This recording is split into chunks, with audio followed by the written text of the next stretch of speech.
ನನಗಿಷ್ಟ ಅನ್ನೋ ವಿಷಯನ ಯಾಕೆ ನೀನಂತವ್ ಹೇಳಿಲ್ಲ? ಈ ದಿನ ಯಾಕೆ ಮುಚ್ಚಿಟ್ಟೆ? ಯಾಕಂದ್ರೆ ರಿಷಿ ಸರ್ನ ನಾನು ಯಾವಾಗಿಂದ ಇಷ್ಟಪಡ್ತೀನಿ ಅನ್ನೋದು ನನಗೆ ಗೊತ್ತಿಲ್ಲ. ನಿಂಗೆ ಮೈಯೊಳಗೆ ತಂಗಾಳಿ ಸೇರ್ಕೊಂಡು ಉಸಿರಾಟ ಆಗಂಗೆ ರಿಷಿ ಸರ್ ನನ್ನೊಳಕ್ಕೆ ಸೇರ್ಕೊಂಡ್ಬಿಟ್ಟವ್ರೆ. ನಿಂಗೆ ಮೊದಲನೇ ಕಿತ್ತ ಅವ್ರನ್ನ ಊರಾಗ ನೋಡ್ದಾಗ್ಲ ಅಥವಾ ಅವ್ವ ನನ್ನ ಕಬಡ್ಡಿ ಆಡಕ್ ಬಿಡ್ದೆ ಮನ್ಯಾಗ ಕೂಡಕ್ಕಿದ್ಲಲ್ಲ, ಆವಾಗ ಬಂದು ಕರ್ಕೊಂಡು ಹೋದ್ರಲ್ಲ. ಬೆಂಗಳೂರಿಗೆ ಬಂದಾಗ ಇರಕ್ ಜಾಗ ಇಲ್ಲದೆ ಕಷ್ಟಪಟ್ಟಾಗ ಬಂದ್ ಸಹಾಯ ಮಾಡಿದ್ರಲ್ಲ, ಆವಾಗ್ಲ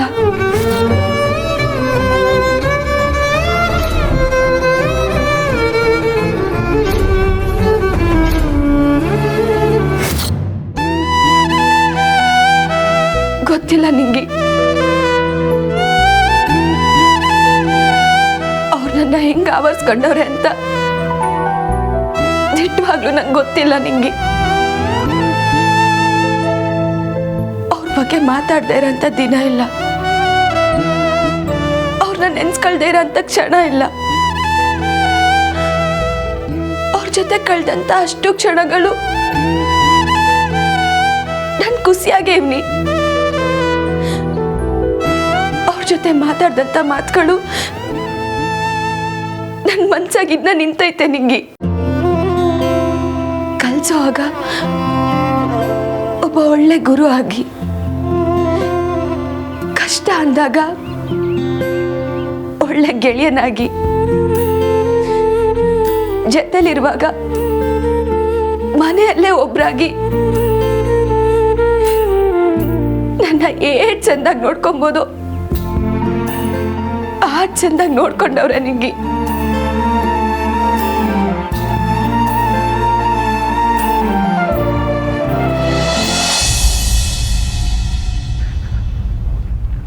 ರಿಷಿ, ನಿನ್ ಮನ್ಸಿಗೆ ಹರ್ಟ್ ಆಗಲ್ಲ ಅಂದ್ರೆ ಒಂದು ಮಾತು ಕೇಳ್ತೀನಿ. ಅಲ್ಲ, ಅಲ್ಲಿ ಅಂಥದ್ದೇನು ತಪ್ಪು ನಡೆದಿರಬಹುದು ಅಂತ ನಿಂಗೆ ಅನ್ಸುತ್ತೆ? ನಾನೇ ಅಂದ್ರೆ ನಾನೇ ಕಮಲಿ ಅವ್ರನ್ನ ಸರಿಯಾಗಿ ಅರ್ಥ ಮಾಡ್ಕೊಂಡಿಲ್ಲಪ್ಪ. ಅವ್ರಿಗೂ ನಾನಂದ್ರೆ ಇಷ್ಟ ಅಂತ ಊಹಿಸ್ಕೊಂಡು ನಾನೇ ನಿರ್ಧಾರಕ್ಕೆ ಬಂದ್ಬಿಟ್ಟೆ. ಆದರೆ ನನ್ನ ನಿರ್ಧಾರ ತಪ್ಪಾಗೋಯ್ತಪ್ಪ. ನೋ ರಿಷಿ, ಖಂಡಿತ ತಪ್ಪಲ್ಲ ಕಣೋ. ನಿರ್ಧಾರಗಳು ನಾವು ಅಂದ್ಕೊಂಡ ಹಾಗೆ ನಡೀಲಿಲ್ಲ ಅಂದ ಮಾತ್ರಕ್ಕೆ ದುಃಖ ಪಡೋ ಅಗತ್ಯ ಇಲ್ಲ. ಎಲ್ಲವನ್ನೂ ಸುಲಭವಾಗಿ ಕೊಟ್ಟು ಭಗವಂತ ಈಗ ಹೀಗೆ ಉಲ್ಟಾ ಹೊಡೀತಿದ್ದಾನೆ ಅಂದರೆ ಬಹುಶಃ ನೀನು ಕಮಲಿನ ಪ್ರೀತಿಸ್ತೀಯೋ ಇಲ್ವೋ ಅಂತ ಪರೀಕ್ಷೆ ಮಾಡ್ತಿದ್ದಾನೆ ಅನಿಸುತ್ತೆ. ನಿನ್ನ ಪ್ರೀತಿ ನಿಜವಾದರೆ ನೀನು ಖಂಡಿತ ಸೋಲಲ್ಲ, ಗೆಲ್ತೀಯ. ನಿನ್ನ ಕಡೆಯಿಂದ ನೀನೇನು ಮಾಡಬೇಕು ಅದನ್ನೆಲ್ಲ ಮಾಡಿದ್ಯಾ.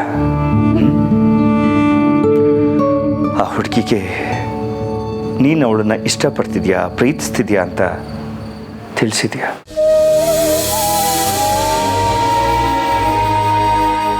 ಇಷ್ಟರ ಮೇಲೆ ನೋಡೋಣ ವಾಟ್ ದ ಯೂನಿವರ್ಸ್ ಕಾನ್ಸ್ಪೈರ್ಸ್.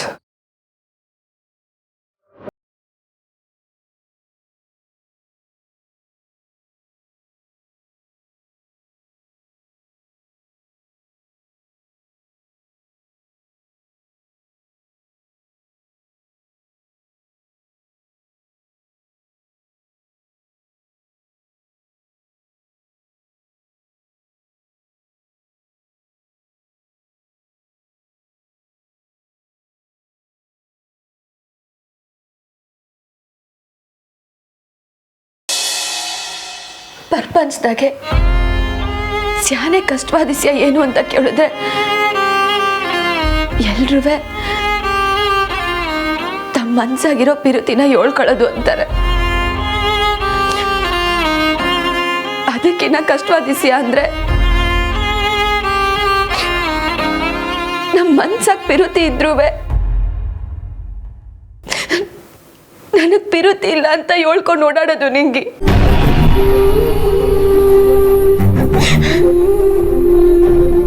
ನನ್ನ ಕಷ್ಟನ ಯಾರ ತವ ಹೇಳ್ಕೊಳ್ಳಿ ಹೇಳು.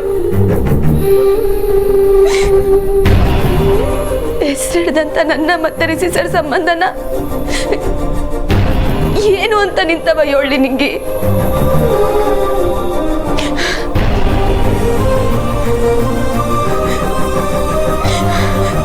ಕಮ್ಲಿ ಈಟ್ ದಿವಸದಿಂದ ಮನ್ಸಾಗಿ ಈಟೊಂದು ಪಿರುತಿ ಮಾಡಿಕೊಂಡು ಸುಮ್ಕೆನೆ ಇದೆಯಲ್ಲವೇ.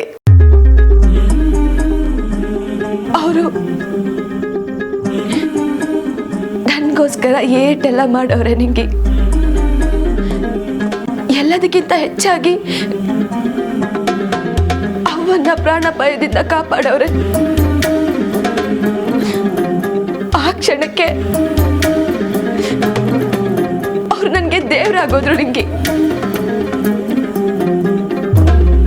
ಅಂತ ದೇವ್ರ ತವ ನಾನು ಹೆಂಗ್ ಪಿರುತಿ ಭಿಕ್ಷೆ ಕೇಳಿ ಹೇಳು. ಅವಂಗುವೆ ರಿಷಿ ಸರ್ ಮ್ಯಾಕೆ ಸ್ಯಾನೆ ಗೌರವ ಐತೆ. ಅವ್ವ ರಿಷಿ ಸರ್ ತವ ಮಾತಾಡದ್ನ, ರಿಷಿ ಸರ್ ಅವನ್ ತವ ಕುಸ್ಕುಸಿಯಾಗಿ ಮಾತಾಡದ್ನ ನೋಡಿನೇ ಅವ್ರ ಮ್ಯಾಕೆ ಇನ್ನ ಇಷ್ಟ ಆಗೋಯ್ತು. ಮೊದ್ಲಿಗೆ ಇದು ಪಿರುತಿನ ಗೌರವನ ಅಂತ ಗೊತ್ತಾಗ್ದೆ ಸ್ಯಾನೆ ಕಷ್ಟಪಡ್ತಿದ್ದೆ. ಅವ್ರ ಯೋಚನೆ ಬಂದಾಗೆಲ್ಲ ಅದನ್ನ ದೂರ ಮಾಡಿ ಓದೋದ್ರ ಮ್ಯಾಕೆ ಗಮನ ಕೊಡ್ತಿದ್ದೆ. ಆದ್ರೆ ದಿವಸ ಕಳ್ದಂಗೂ ಅವ್ರು ನಂಗೆ ಸ್ಯಾನೆ ಇಷ್ಟ ಆಯ್ತಾ ಹೋದ್ರು ನಿಂಗೆ. ಸದ್ದಿಲ್ದೆ ಹೂ ಹರಳ್ದಂಗೆ ರಿಷಿ ಸರ್ ಮ್ಯಾಕಿರೋ ಪಿರುತಿ ನನ್ ಮನ್ಸಲ್ಲಿ ಅರಳ್ತಾ ಹೋಯ್ತು. ಅವ್ರನ್ನ ಬರೀ ಪಿರುಚದ್ ಮಾತ್ರ ಅಲ್ಲ ನಿಂಗೆ, ಪೂಜಿಸ್ತೀನಿ. ಭಕ್ತಿಯಿಂದ ಮನ್ಸಾರೆ ಪೂಜಿಸ್ತೀನಿ ನಿಂಗೆ. ಅಯ್ಯೋ, ಈಗ ನನಗೆ ಏನು ಹೇಳಲಿ? ಈಟೆಲ್ಲ ಮನಸ್ಸಲ್ಲೇ ಯಾಕೆ ಇಟ್ಕೊಂಡಿದ್ಯಾ ಕಮ್ಲಿ? ಅವರೆಲ್ಲ ಬಂದು ಸಂಬಂಧಕ್ಕೆ ಒಪ್ಗೇನಂತ ಕೇಳಿದಾಗ ಒಂದೇ ಒಂದು ಮಾತು ಸರಿ ಅಂತ ಹೇಳಿದ್ರೆ ಆಯ್ತಿತ್ತಲ್ಲ. ಯಾಕೆ ಬೇಡ ಅಂದೆ? ಯಾಕೆ ಅವ್ರಿಗೆಲ್ಲ ಆಗಕ್ಕಿಲ್ಲ ಅಂತ ಹೇಳಿ ಕಳಿಸ್ದೆ?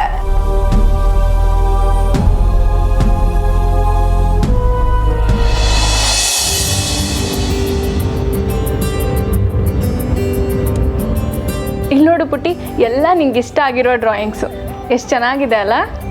ನೀನು ಇದನ್ನು ಕಲರ್ ಮಾಡ್ತಿರೋ, ನಾನು ಅಷ್ಟರಲ್ಲಿ ಹೋಗಿ ರಿಷಿ ಚಿಕ್ಕು ಹತ್ರ ಮಾತಾಡ್ಕೊಂಡು ಬರ್ತೀನಿ, ಓಕೆನಾ? ಯಾಕೆ ರಿಷಿ ಚಿಕ್ಕು ಹತ್ರ ನಾನು ಬರಬಾರ್ದ ಅತ್ತೆ? ನೀನು ಯಾಕೆ ಪುಟ್ಟಿ, ನೀನು ಕಲರ್ ಮಾಡ್ತಿರೋ. ಇಲ್ಲ ಅತ್ತೆ, ನಾನು ಚಿಕ್ಕಕ್ಕೆ ಸಮಾಧಾನ ಮಾಡ್ತೀನಿ. ನನಗೆಲ್ಲ ಗೊತ್ತು ಅತ್ತೆ. ರಿಷಿ ಚಿಕ್ಕಕ್ಕೆ ತುಂಬ ಬೇಜಾರಾಗಿದೆ ತಾನೆ? ಯಾಕೆ ಕಮಲಿ ಅಕ್ಕ ಅಲ್ಲ ಕಮಲಿ ಚಿಕ್ಕಿನ ಮನೆಗೆ ಬರಲ್ಲ ಅಂತ ಹೇಳಿದ್ರು ಅಂತನಾ? ಅಯ್ಯೋ ಹಾಗೇನಿಲ್ಲ ಬಂಗಾರ, ನಿಂಗೆ ಯಾರು ಹೇಳಿದ್ರು? ನೀವು ಮಾತಾಡೋದನ್ನ ನಾನು ಕೇಳಿಸ್ಕೊಂಡೆ. ಚಿಕ್ಕು ನಂಗೆ ಹೇಳ್ಕೊಡ್ತು, ಕಮಲಿ ಟೀಚರ್ನ ಇನ್ಮೇಲಿಂದ ಅಕ್ಕ ಅಂತ ಕರಿಬಾರ್ದು, ಕಮಲಿ ಚಿಕ್ಕಿ ಅಂತ ಕರಿಬೇಕು ಅಂತ.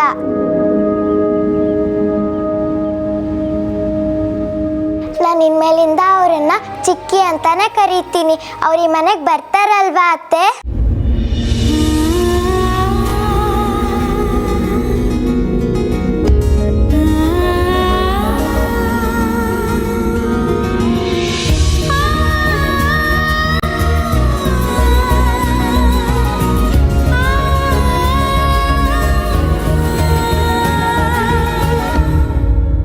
ಬರ್ತಾರೆ ಪುಟ್ಟ, ಖಂಡಿತ ಬಂದೇ ಬರ್ತಾರೆ. ಅತ್ತೆ, ಅವ್ರ ಮನೆಯಿಂದ ಬಂದಾಗಿಂದ ಯಾಕೆ ಯಾರು ನನ್ನನ್ನು ಸರಿಯಾಗಿ ಮಾತಾಡಿಸ್ತಿಲ್ಲ? ಅಯ್ಯೋ ಹಾಗೆಲ್ಲ ಏನೂ ಇಲ್ಲ ಪುಟ್ಟ, ನೀನು ಅದ್ರ ಬಗ್ಗೆ ಎಲ್ಲ ಯೋಚನೆ ಮಾಡಬೇಡ. ನೋಡು, ನಿಂಗೆ ಕಲರ್ ಮಾಡೋಕ್ಕೆ ಇಷ್ಟ ಇಲ್ಲ ಅಂದರೆ ಬೇರೆ ಯಾವುದಾದ್ರೂ ಆಟ ಆಡು, ಓಕೆನಾ? ಆಟ ಏನೂ ಬೇಡ, ಎಲ್ಲರೂ ಹ್ಯಾಪಿ ಆಗಿದ್ರೆ ಅಷ್ಟೇ ಸಾಕು. ನನಗೆ ಫೇವ್ರೆಟ್ ಅಂದರೆ ನೀನು, ಚಿಕ್ಕು ಮತ್ತು ಕಮಲಿ ಟೀಚರ್. ಅವರು ಈ ಮನೆಗೆ ಬಂದು ಡ್ಯಾನ್ಸ್ ಹೇಳ್ಕೊಡ್ತಾ ಇದ್ರು. ಚಿಕ್ಕು ಕಮಲಿ ಟೀಚರ್ ಇಲ್ಲೇ ಇರ್ತಾರೆ ಅಂತ ಹೇಳಿದ್ರು. ಪಿಂಕಿ ಪ್ರಾಮಿಸ್ ಬರ್ತಾರೆ ತಾನೇ? ಪಿಂಕಿ ಪ್ರಾಮಿಸ್ ಬಂದೇ ಬರ್ತಾರೆ, ಸರಿನಾ? ಏ ಪಿಂಕಿ ಪ್ರಾಮಿಸ್ ಇಟ್ಟಿದ್ಯಾ? ಕಮಲಿ ಟೀಚರ್ ಈ ಮನೆಗೆ ಬರಲಿಲ್ಲ ಅಂದ್ರೆ ನಿನ್ ಕಿವಿಯಲ್ಲಿ ಗುಬ್ಬಚ್ಚಿ ಗೂಟ್ ಕಟ್ಟುತ್ತೆ. ಕಮಲಿ ಬಂದೇ ಬರ್ತಾಳೆ ಪುಟ್ಟ, ಆದರೆ ಸ್ವಲ್ಪ ಸಮಯ ಆಗುತ್ತೆ ಅಷ್ಟೆ. ನಾನೀಗ ಹೋಗಿ ರಿಷಿ ಚಿಕ್ಕುಗೆ ಸಮಾಧಾನ ಮಾಡಿಬಿಟ್ಟು ಬರ್ತೀನಿ, ಓಕೆನಾ?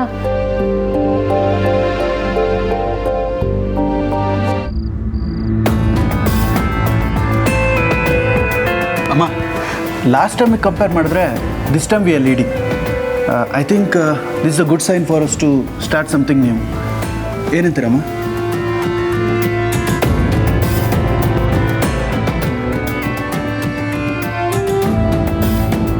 ಋಷಿ ನಿಂತ್ಕೋ.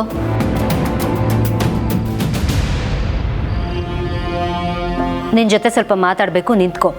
ಮಾತಾಡೋದಕ್ಕೇನೂ ಇಲ್ಲ, ಅಷ್ಟೇ ಅಲ್ಲ ನನಗೆ ಮಾತಾಡೋದಕ್ಕೆ ಇಷ್ಟನೂ ಇಲ್ಲ.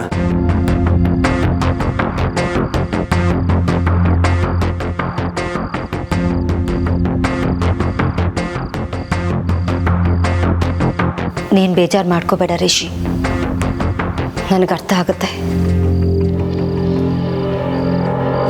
ನೀನು ಅಪ್ಸೆಟ್ ಆಗಿದೆಯಾ ಅಂತ ನನಗೂ ಗೊತ್ತು. ಆದರೆ ನಿನ್ನನ್ನು ಹಾಗೆ ನಾನು ಬಿಡೋಕ್ಕಾಗಲ್ಲ ರಿಷಿ. ನಾನು ನಿನ್ನ ತಾಯಿ ಕಣು. ನನ್ನ ಹತ್ರನೂ ಮಾತಾಡೋದಿಲ್ವಾ ನೀನು?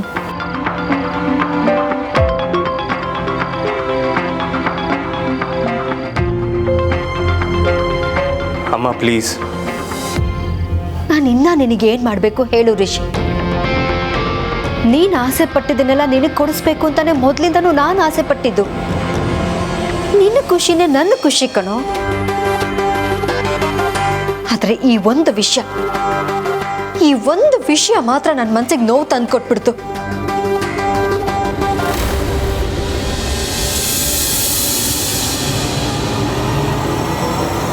ಬಟ್ ಸ್ಟಿಲ್ ಕಮಲಿನ ಸೊಸೆಯಾಗಿ ಒಪ್ಕೊಂಡು ನಾನು ಅಲ್ಲಿಗೆ ಬಂದೆ. ಆದರೆ ಏನಾಯ್ತು? ಅವಳು ನಿನ್ನನ್ನು ನೋ ಅಂದ್ಲು. ನೀನು ಇಷ್ಟಪಟ್ಟಂತ ಹುಡುಗಿನೇ ನಿನ್ನನ್ನು ರಿಜೆಕ್ಟ್ ಮಾಡಿದ್ಲು. ಪ್ಲೀಸ್ ರಿಷಿ, ಇನ್ನು ಮುಂದೇನಾದರೂ ನಾನು ಹೇಳೋ ಹಾಗೆ ಕೇಳು. ಆ ಹಳ್ಳಿ ಹುಡುಗಿಗಿರೋ ನಾಲೆಜು ಝೀರೋ. ಅವಳು ನೋ ಹೇಳಿದ್ಲು ಅಂತ ನೀನು ಹೀಗೆ ಫೀಲಿಂಗಲ್ಲಿರೋದ್ರಲ್ಲಿ ಅರ್ಥನೇ ಇಲ್ಲ ರಿಷಿ. ನಿನಗೆ ಅನಿಕಾ ಇಷ್ಟ ಇಲ್ವಾ? ಓಕೆ ಫೈನ್, ಅವಳು ಬೇಡ. 100% ಕಮಲಿಗಿಂತ ಹೆಚ್ಚು ಓದ್ಕೊಂಡಿರೋ, ಅವಳಿಗಿಂತ ಹೆಚ್ಚು ದುಡ್ಡಿರೋ, ಸ್ಟೇಟಸ್ನಲ್ಲಿ ನಮಗೆ ಈಕ್ವಲ್ ಆಗಿರೋ ಹುಡುಗಿನೇ ನಾನು ನಿನಗೆ ನೋಡ್ತೀನಿ, ಓಕೆ? ಮಾ, ನಾನು ಹೇಳ್ತಿರೋದು ನಿಮ್ಗೆ ಅರ್ಥ ಆಗ್ತಿದ್ಯೋ ಇಲ್ವೋ ನನಗೆ ಗೊತ್ತಾಗ್ತಿಲ್ಲ. ನೀವು ಕಮಲಿಯವ್ರನ್ನ ಈ ಮನೆ ಸೊಸೆಯಾಗಿ ಒಪ್ಕೊಳ್ಳೋದಕ್ಕಿಂತ ಮೊದಲೇ ನನ್ನ ಹೃದಯ ಕಮಲಿಯವ್ರನ್ನ ಲೈಫ್ ಪಾರ್ಟ್ನರ್ ಆಗಿ ಒಪ್ಕೊಂಡ್ಬಿಟ್ಟಿದೆ.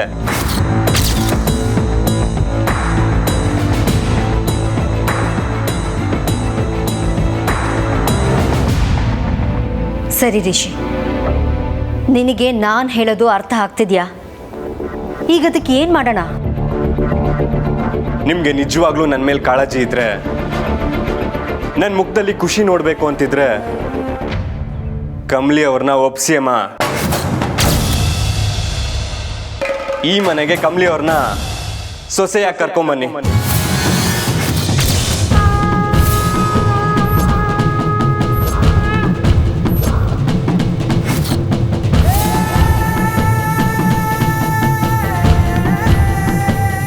ಆಗಲ್ವಾ?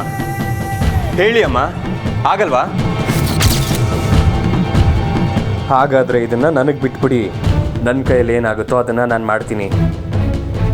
ಆದರೆ ಬೇರೆ ಏನಕ್ಕೂ ನನಗೆ ಫೋರ್ಸ್ ಮಾಡಬೇಡಿ.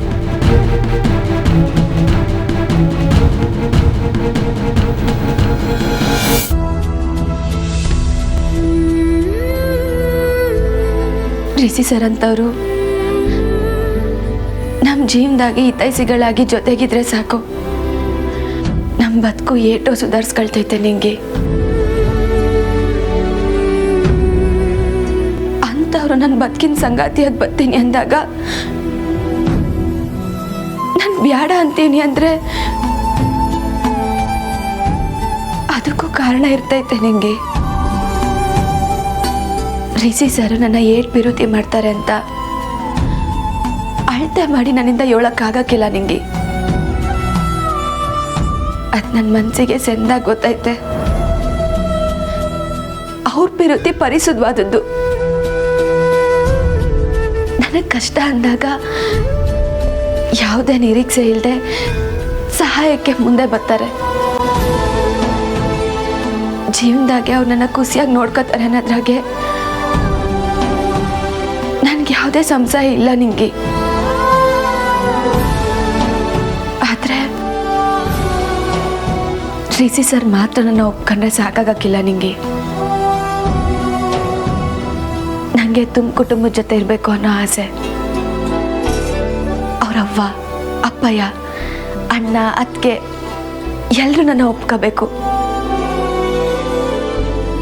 ಎಲ್ಲದಕ್ಕಿಂತ ಮುಖ್ಯವಾಗಿ ತಾರಾ ಮೇಡಮು. ಇವತ್ತು ಅವ್ರ ಸಂಬಂಧ ಕೇಳ್ಕೊಂಡು ಬಂದವ್ರೆ ಅಂದರೆ ರಿಷಿ ಸರು ನನ್ನ ಇಷ್ಟಪಡ್ತವ್ರೆ ಅನ್ನೋ ಕಾರಣಕ್ಕಲ್ಲ. ನಾನು ಕಮಲಿ ಮಹಾಜನು. ಅವ್ರ ಪ್ರತಿಷ್ಠತೆಗೆ ಯಾವುದೇ ಧಕ್ಕೆ ಬರೋಕ್ಕಿಲ್ಲ ಅಂತ. ಅದು ನಂಗೆ ಬೇಡ. ನಿಂಗೆ ನಾನು ಕಮ್ಮಿ ಆಗಿರ್ಬೇಕಾದ್ರೆ ಅವ್ರು ನನ್ನ ಒಪ್ಕೋಬೇಕು. ಎಲ್ರಿಗೂ ಒಪ್ಪಿಗೆ ಇಲ್ಲದೆ ನಾನು ಆ ಮನೆ ಕಾಲಿಟ್ರೆ ಏನಾಯ್ತೈತೆ ಅಂತ ನನ್ನ ಅವ್ವ ಹೇಳೋಳೆ. ನನ್ನ ಅವ್ವನೇ ನನಗೆ ಮಾದರಿ. ಹಳ್ಳಿ ಹುಡುಗಿ ಪಟ್ಟಣದ ರಾಜ್ಕುಮಾರನ ಮದುವೆ ಆಗಿ ಕೊನೆಗೆ ಉಳ್ದಿದ್ದೇನು ಒಂದು ಹೆಣ್ಮಗು ಮತ್ತೆ ಬಡತನ. ಒಂದು ವೇಳೆ ನಾನು ಈ ಸಂಬಂಧಕ್ಕೆ ಒಪ್ಕೊಂಡ್ರು ನನ್ನವ್ವ ಇದಕ್ಕೆ ಒಪ್ಪಕ್ಕಿಲ್ಲ ನಿಂಗೆ. ಅವಳು ಒಪ್ಪಲಿಲ್ಲ ಅಂದರೆ ಅದೆಂಥ ಕಾರ್ಯನೇ ಆಗಲಿ ನಾನು ಮಾಡೋಕ್ಕಿಲ್ಲ.